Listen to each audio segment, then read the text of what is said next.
So Coach Eddie Sutton is again eligible for the Naismith Memorial Basketball Hall of Fame.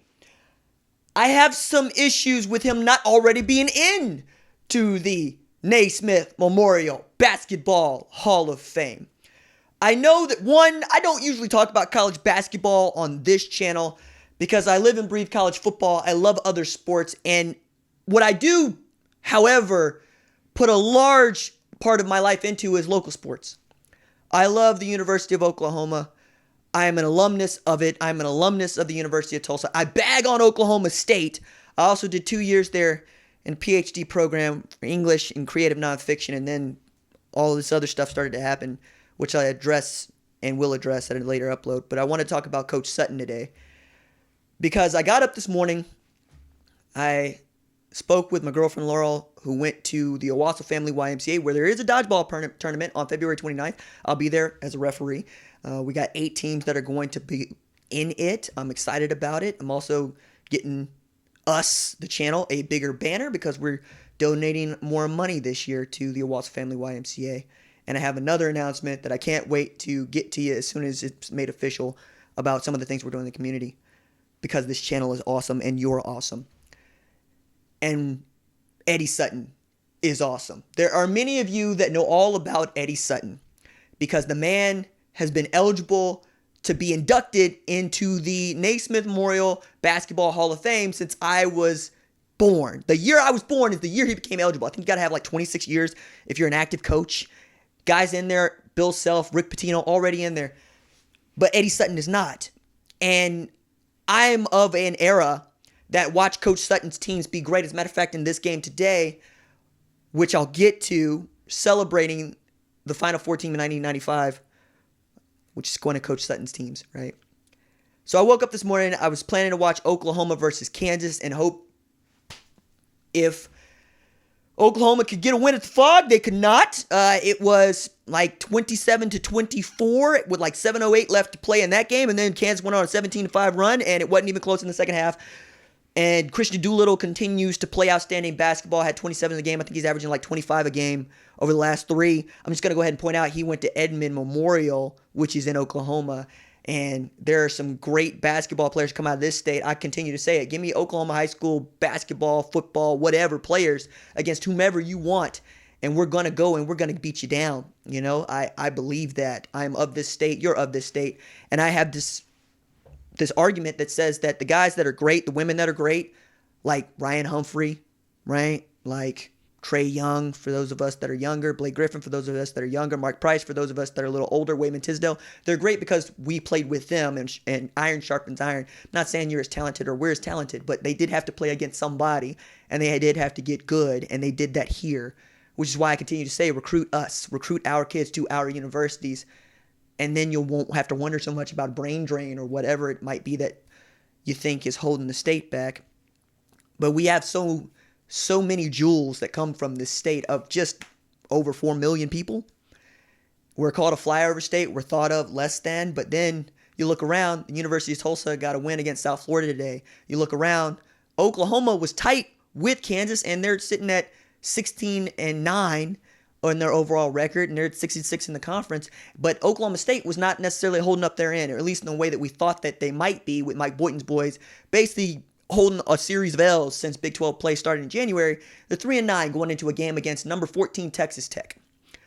You know, that Texas Tech, Chris Beard's Texas Tech, that juggernaut Texas Tech from last year that feels like they can make a run in this wide open field of what we expect to be great 68 teams that all have an opportunity to go all the way.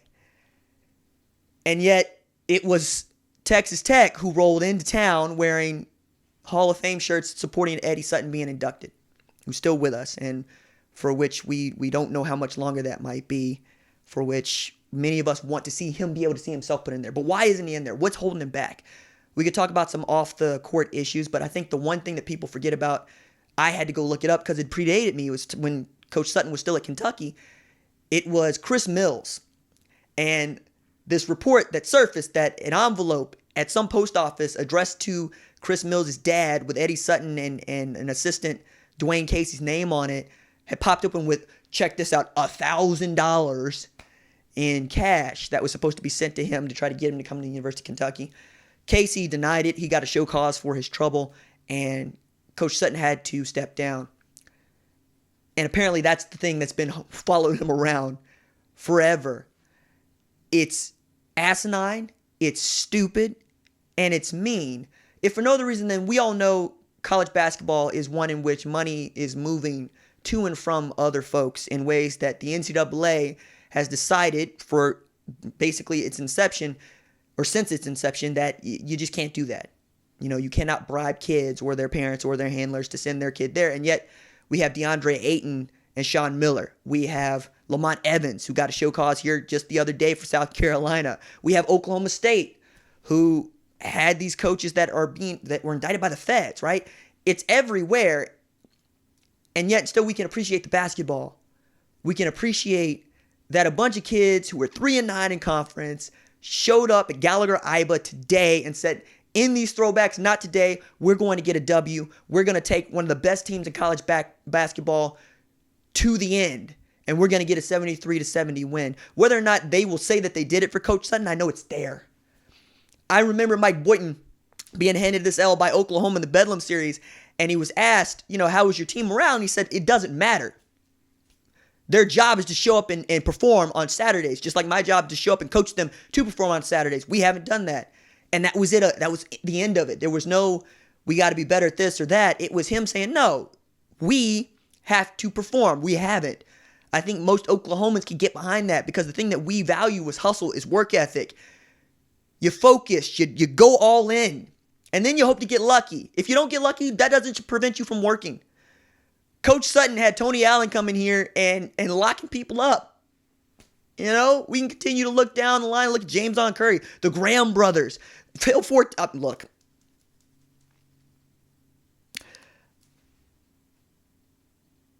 I don't pretend to be a great college basketball connoisseur, but I do know when Fran Fraschilla speaks, I listen.